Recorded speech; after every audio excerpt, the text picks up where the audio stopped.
कितना सुंदर कहा है। सोमवार का उद्यापन कर लो, एकादशी का उद्यापन कर लो, संक्रांति का उद्यापन कर लो, अधिक मास का उद्यापन कर लो, छठ का उद्यापन कर लो, तीज का उद्यापन कर लो, चतुर्थी का उद्यापन कर लो। तुम्हारी मर्जी पड़े, जितने व्रत तुम करती हो उसके उद्यापन करो। पर शास्त्र कहता है उस उद्यापन में घर के लोगों को नहीं गिना जाता। उस उद्यापन में सौभाग्यवती माताएं जो तुम्हारे नगर की हों, मोहल्ले की हों, जो तुम्हारे परिवार की नहीं दूसरी हों, उनको उस उद्यापन में गिनो। उसका कारण क्या है कि परिवार वाले तो जिंदगी भर खाते रहते हैं, तुम्हारे यहाँ हर कभी आ जाते हैं, तुम उनको बुला भी लेते हो, खिला भी देते हो, दे भी देते हो। परिवार को दिया दान नहीं कहलाता। जब दूसरी कोई सौभाग्यवती नारी तुम्हारे यहाँ उद्यापन में भोजन कर कर जाएगी तब वो दान कहलाए। परिवार में से गिनना है तो बहन बेटी को गिन लो, परिवार में से गिनना है तो भांजी को गिन लो, परिवार में से गिनना है तो कोई भतीजी को गिन लो। पर हमने हमारी 4 जेठानी है, चारों को हमने उद्यापन में गिन लिया।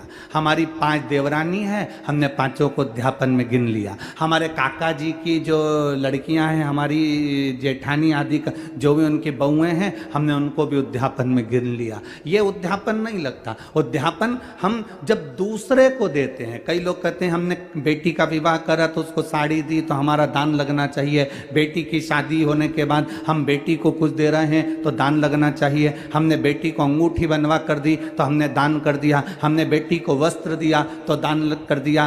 कौन सी पुराण में लिखा है कि बेटी को आप कुछ देते हो तो दान कहलाता है? शिव महापुराण की कथा कहती है बेटी कभी तुमसे दान नहीं लेती, बेटी तुम्हारे घर में आती है तो अपना हक लेकर जाती है, हिस्सा लेकर जाती है, दान कभी लेकर नहीं जाती। कोर्ट वाले भैया को लेके आ गई ना,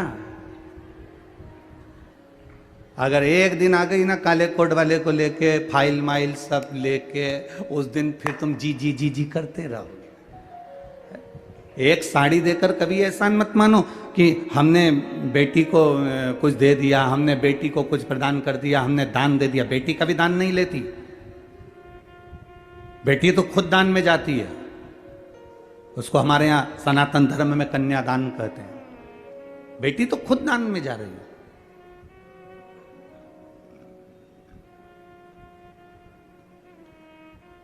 हमने बेटी को ये सामान दे दिया, दान कर दिया।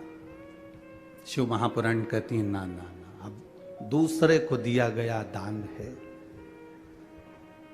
दूसरे को प्रदान किया गया पुण्य है। अपने का क्यों नहीं लगता? बहन बेटी हो तो उसको दो, मना नहीं, हम मना नहीं कर रहे। भांजी है तो उसको दो, मना नहीं कर रहे। अपनों का क्यों नहीं लगता? देवरानी को दिया या जेठानी को दिया, उसका क्यों नहीं लगता? क्योंकि आपस में तुम आज खिला दोगी, अगर उद्यापन में तुम थोड़ा बहुत पाँव भी पढ़ लोगी, उद्यापन में तुम उसका सम्मान भी कर लोगे, उद्यापन में थोड़ा सा तुम आदर भी कर लोगे, पर बाकी के साल भर तुम उसका आदर करोगी क्या? अंदर से ना जाने कौन कौन सी बात पे दिन भर कुड़ती रहोगी अंदर बैठी बैठी।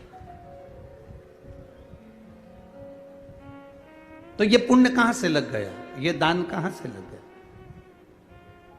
दान अनायासी होता है।